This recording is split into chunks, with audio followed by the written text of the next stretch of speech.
আজকে আমি আবার একটা ভিডিও নিয়ে চলে এলাম বন্ধুদের সাথে শেয়ার করব। আজকে মা আর আমি কি করলাম। জোর করব না ভিডিওটা দেখার জন্য, যদি মন চায় তাহলে দেখবেন।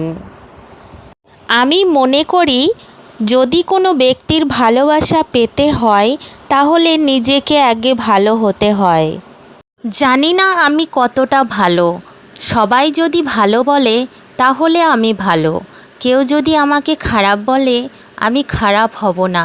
যদি নিজের কাছে আমি খারাপ হয়ে যাই তাহলে নিজেকে ক্ষমা করতে পারবো না। হ্যাঁ বন্ধু, আর কোনো কথা নয়, এবার আমার ভিডিও নিয়ে কথা বলবো। এই যে একটা ছোট্ট বাচ্চা রেল স্টেশনে শুয়ে আছে, এই বাচ্চাটা কিন্তু আমাদের কেউ হয় না, তবুও আমার খুব ভালো লাগলো বাচ্চাটাকে দেখে, তাই আপনাদেরকে শেয়ার করলাম। ওনার মা ভিক্ষা করে টেনে টেনে, দুই মেয়ে দুই ছেলে। এক ছেলে বড় হয়ে গেছে আর এক ছেলে ছুটে বেড়াচ্ছে, খেলা করে বেড়াচ্ছে, এক মেয়ে ঘুমাচ্ছে, আর এই হচ্ছে ওর কোলের ছোট্ট সন্তান। আমি ডক্টর দেখাতে যাচ্ছিলাম, দেবার মতন কিছুই ছিল না, তাই নিজের ভালোবাসা ছাড়া কিছু দিতে পারলাম না, তবে দেওয়ার ইচ্ছাটা থেকে গেল।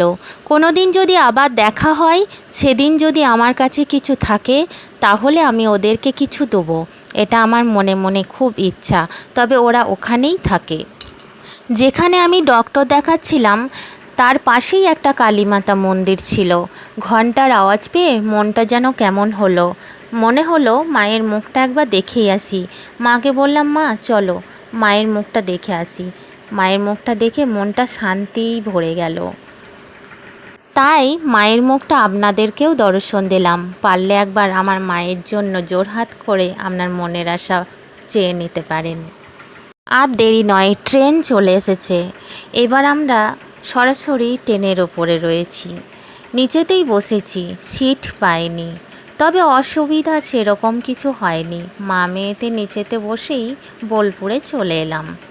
বেশি দূর তো নয়, তবুও মনে হয় কখন নিজের বাড়িতে যাব। সন্ধ্যার আগেই বাবা চলে এসেছে বাবার জায়গাতে, যেখানে আমার বাবা থাকে সেখানে। আমি আর মা ওখানেই যাব।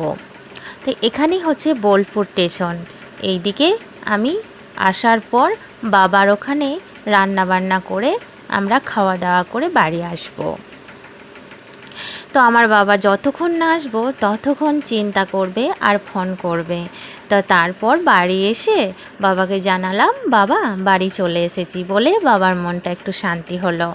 তো এখানেই আমার ভিডিওটা শেষ করলাম। আপনারা দেখলেন শেষ করে, ধন্যবাদ।